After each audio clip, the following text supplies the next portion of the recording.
19h sur la première Yorana. Je suis heureuse de vous retrouver ce soir. À la une de ce lundi, Geneviève Mauri, la Polynésienne disparue à Los Angeles depuis 4 mois, a enfin été retrouvée. Après avoir erré dans les rues de Californie, elle a pu rejoindre son fils dans le Havre, en métropole. Les explications dans un instant. Omicron va-t-il gâcher Noël et le Nouvel An? Ce variant qui se propage à vitesse grand V dans le monde a été détecté sur le territoire. Une vingtaine de cas sont déjà répertoriés. Les Tuamotu de l'Ouest ravitaillés pour les fêtes de fin d'année. Nous allons suivre dans ce journal l'embarquement de 400 tonnes de fret, des denrées alimentaires, des jouets ou encore de l'électroménager. Et des denrées alimentaires, des familles nécessiteuses en ont besoin. Pas épargnées par la crise sanitaire, le collectif Solidarité pour tous leur vient en aide.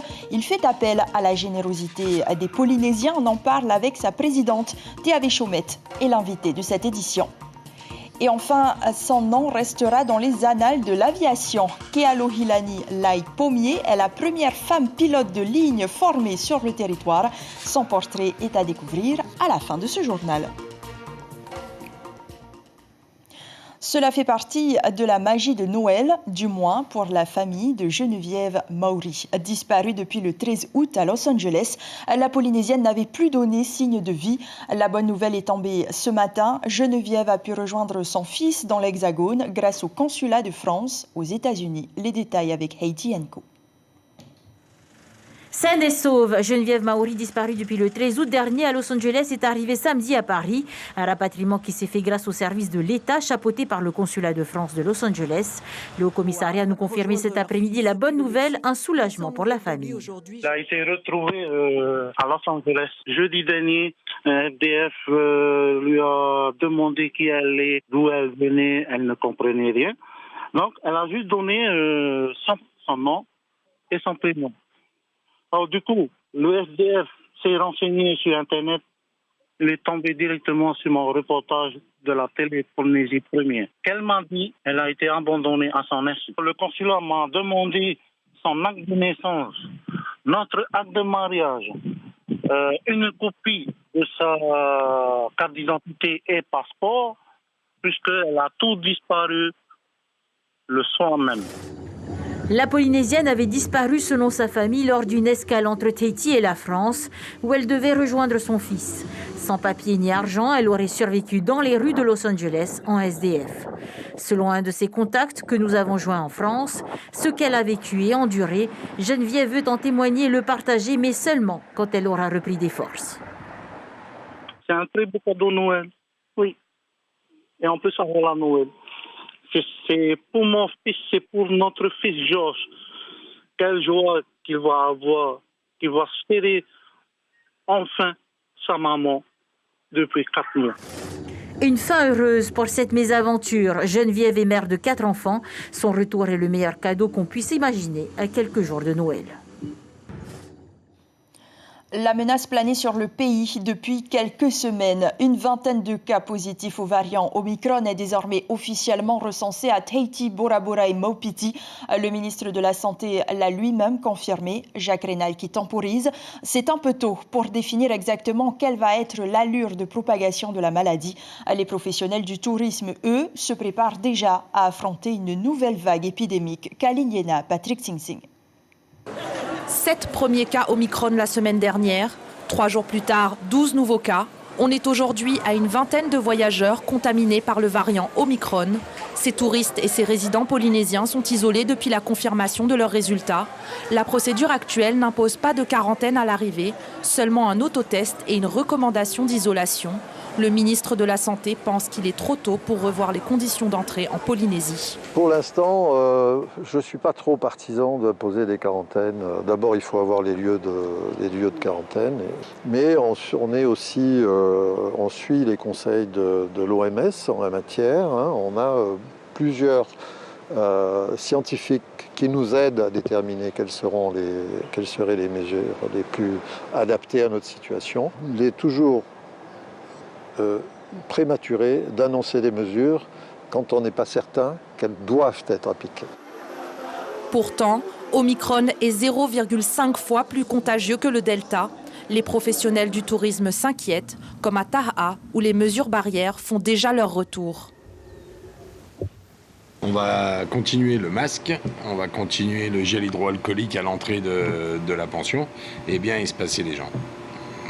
Bien garder le mètre, voire le 1,50 m de distance, de manière à ce essayer de prendre aucun risque. Je limite mes passagers. Normalement, un transporteur peut transporter jusqu'à 8 packs. Et là, je limite, il faut aller jusqu'à 4. Et parmi la vingtaine de personnes infectées par le variant Omicron, un cas a été confirmé à Maupiti. Bora Bora est également touché, mais pas de chiffres pour l'instant.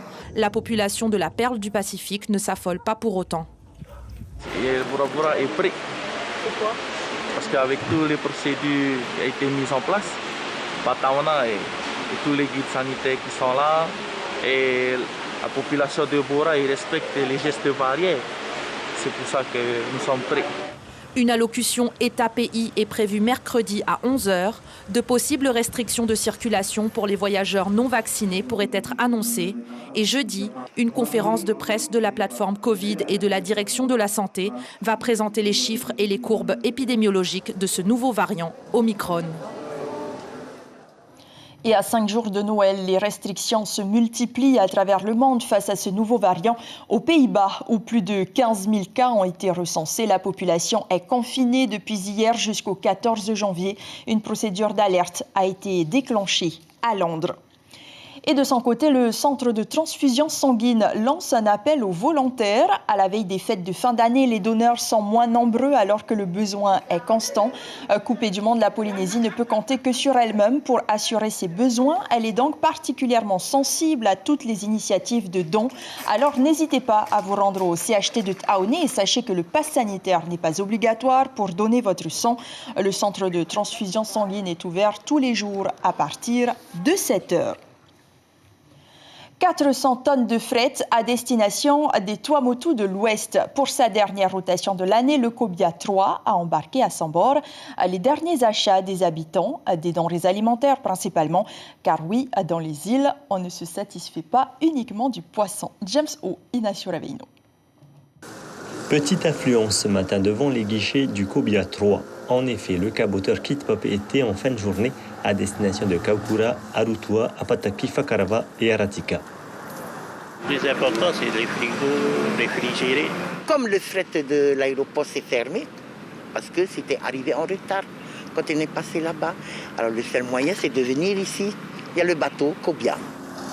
Le navire se trouve de l'autre côté du quai. Le chargement du fret a déjà commencé.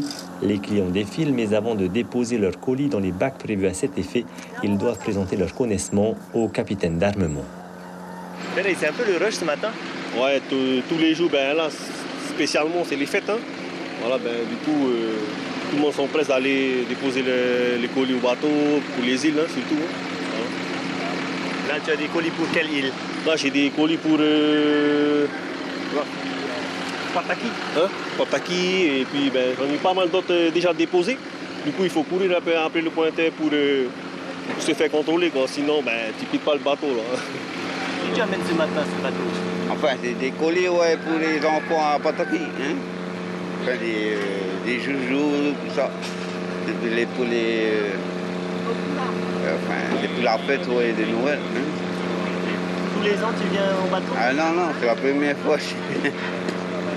Pour cette dernière rotation de l'année 2021, le Cobia 3 embarque plus de 400 tonnes de fret à destination des Tuamotu de l'Ouest. Pour l'instant, non, c'est comme d'habitude. Hein. On n'a pas plus que d'habitude. Ouais. Je remarque que cette année, il y a moins d'affaires que les années passées, sûrement dû au Covid et aux inconvénients qui suivent avec. Tel le traîneau du Père Noël, le Cobia 3 déposera sa cargaison dans les 5 atolls concernés. Le capitaine Te'ei et ses hommes seront de retour à Papeete le vendredi 24 décembre vers 15 h, juste à temps pour le réveillon de Noël. Un mot de politique. Le budget des Outre-mer a été adopté par 142 voix à l'Assemblée nationale. Il consacre près de 2400 milliards de francs pacifiques aux collectivités. Par ailleurs, le projet de loi sur la différenciation, la décentralisation, la déconcentration et la simplification de l'action publique locale a également obtenu la majorité des voix. Il permet notamment aux policiers municipaux de constater et de sanctionner les infractions liées à l'environnement. Reste aujourd'hui de doter ce pouvoir aux agents de la biosécurité. L'État s'est engagé à faciliter leur habilitation de fouilles aux ports et aéroports. Et parce que Noël ne se résume pas à des cadeaux au pied du sapin, mais est avant tout une période propice à la fraternité, la bienveillance, au partage et à la solidarité. C'est pour toutes ces raisons que le collectif Solidarité se mobilise encore pour les familles nécessiteuses. Depuis aujourd'hui, ces lutins bénévoles récoltent vos dons aux portes des supermarchés. Ils espèrent que les clients feront preuve d'une incroyable générosité, car cette année, comme la précédente, de nombreux foyers en ont besoin. Théavé Chomette, Yorana, merci d'être sur Polynésie la première. Après avoir enduré 2 ans de crise sanitaire qui n'ont épargné personne, pensez-vous réellement qu'il existe encore des Polynésiens qui feront preuve de bonté? Oui, ça n'a jamais manqué. Le Polynésien est toujours présent pour donner. Aujourd'hui, en 2021, est-ce que c'est en raison des circonstances, on s'approche de Noël, ou parce que le Polynésien est toujours sensible à cette cause? Le Polynésien reste sensible, en tout cas celui qui peut encore donner. Même s'il donnera qu'un petit peu de riz ou de haricots, il le donnera parce que souvent ils nous disent qu'ils comprennent ce que ces familles traversent, et surtout depuis les 2 années qu'on vient de traverser, beaucoup plus de pertes d'emploi, mais surtout des familles qui sont totalement... en fait, elles sont KO debout. Elles ne comprennent pas ce qui leur est arrivé au niveau de leur vie, de leur travail et de tous ces chamboulements qui est arrivé dans leur famille. Aujourd'hui, comment se passe la distribution des dons que vous récoltez? Est-ce que c'est en fonction du nombre de personnes présentes dans le foyer ou est-ce que vous respectez un certain budget? Non, on fait une petite enquête, on va dire, familiale, d'où l'importance des référents de proximité. En fait, ils se connaissent, donc même si c'est qu'une famille qui vient nous demander, on est conscient que c'est plusieurs familles qui vivent ensemble. Donc, pour ne pas justement augmenter un petit peu les problématiques qui existent déjà dans ces foyers, on essaye un peu de donner à toutes les familles qui existent dans le même habitat, on va dire. Et aujourd'hui, ces familles bénéficient aussi de denrées alimentaires ou encore de lessive et tout, grâce à des mécènes. Oui, alors il y a les mécènes, il y a les associations, beaucoup d'associations, toujours beaucoup de bénévoles, beaucoup plus qu'avant. Je suis très contente de voir autant d'associations œuvrer, surtout en période de fête. Mais on va dire que les associations sont beaucoup présentes aux périodes de fête, mais nous, on essaye également de perdurer dans l'année. Donc on récolte, on nous voit beaucoup à Noël, c'est vrai, mais en fait, on est présent presque tous les 3 mois déjà devant les IPRU. On continue parce que les problématiques ne s'arrêtent pas qu'à Noël, elles continuent toute l'année. Oui, vous suivez une trentaine de familles d'ailleurs par commune. Cela fait plus d'une dizaine d'années que vous œuvrez dans le social. Est-ce que vous confirmez aujourd'hui que la crise sanitaire a accentué le fossé entre les familles aisées et les familles défavorisées, ou est-ce une idée reçue? Non, c'est malheureusement vrai. Les familles aujourd'hui pauvres, on va dire qu'elles sont devenues même plus pauvres. Et les familles aisées, il y en a qui encore s'en sortent très bien, on va dire, malgré les crises qu'on vient de traverser. Donc effectivement, ce fossé s'est beaucoup accentué, mais on va dire que les petites familles ne se rendent pas compte. Elles voient ce qu'elles peuvent voir, mais elles n'imaginent pas vraiment la densité de ce fossé. Pour terminer, est-ce que vous pouvez nous rappeler où sont organisées les collectes? Alors, demain également, nous serons encore sur le terrain et encore sur plusieurs jours devant les U, devant les enseignes U. Qu'on remercie d'ailleurs qui chaque année sont toujours présents. Et également, nous avons le back-office qui nous aide beaucoup toute l'année, c'est-à-dire que toute l'année, ils nous donnent toutes les semaines, toutes les 2 semaines, on reçoit un coup de fil, on a des palettes à évacuer. Donc vraiment, pour le reste de l'année, on les remercie beaucoup. Merci beaucoup, Théavé Chomette. Donc la récolte de denrées alimentaires qui se tient jusqu'au 22 décembre. Le hall de l'Assemblée devient magique avec une décoration féerique de circonstances pour abriter avant Noël une trentaine d'artisans. Là-bas, le pass sanitaire n'a pas sa place puisque la barre des 50 exposants n'est pas atteinte.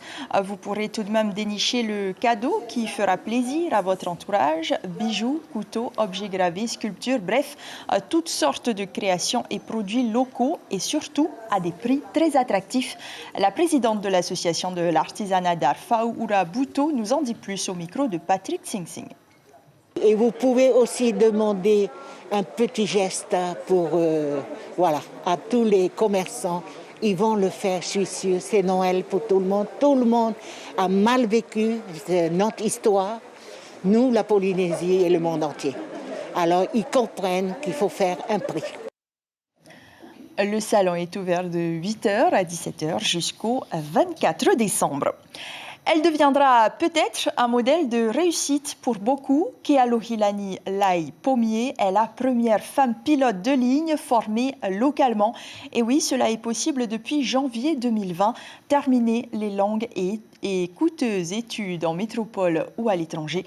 Rencontre signée David Chang et Nicolas Suir. La piste de Tahiti Fa'a comme terrain d'entraînement. Après 5 ans de formation, Kealohilani accède enfin au Saint Graal. Ça n'a pas tout de suite été un rêve, j'ai fait un vol de voltige et c'est comme ça que j'ai vraiment accroché. J'ai utilisé un peu les commandes et j'ai senti cette sensation de piloter.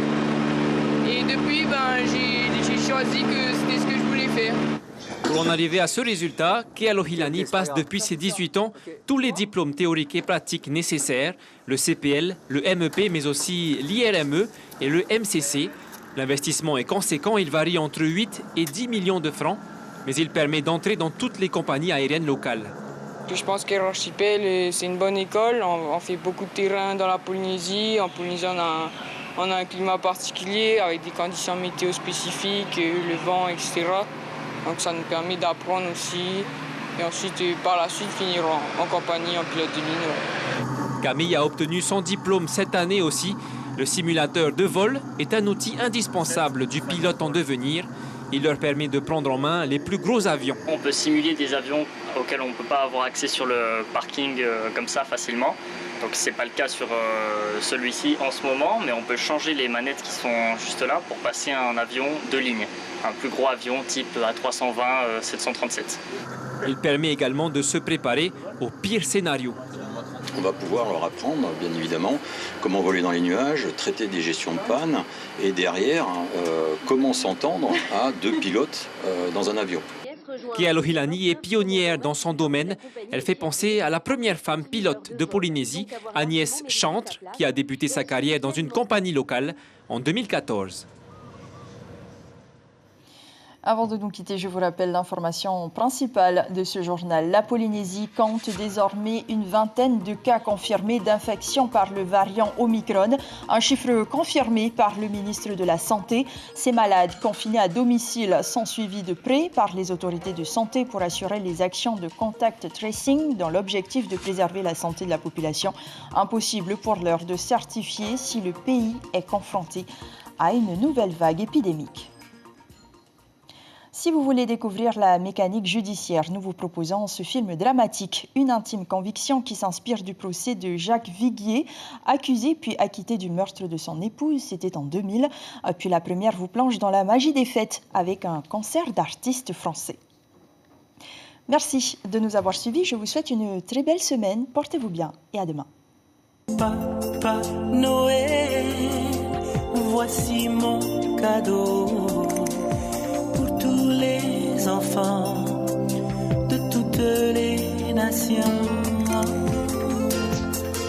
Je souhaite à tous les Polynésiens d'excellentes fêtes de fin d'année et au nom du service numérique, restez connectés sur Polynésie la première. Il y a Oaoa, Itemata Itiapi. Je voudrais tout d'abord donner beaucoup de courage à toutes les familles endeuillées par la Covid-19. Et puis aussi remercier tous les bénévoles qui travaillent dans les associations au service de la jeunesse polynésienne. Voilà, je les remercie vraiment du fond du cœur. Noël, Noël, bienvenue, toi Noël.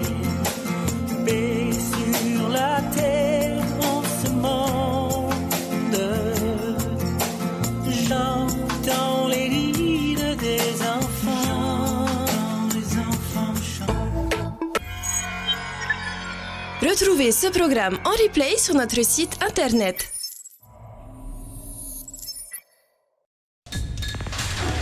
L'information en continu sur Polynésie la première, internet et réseaux sociaux.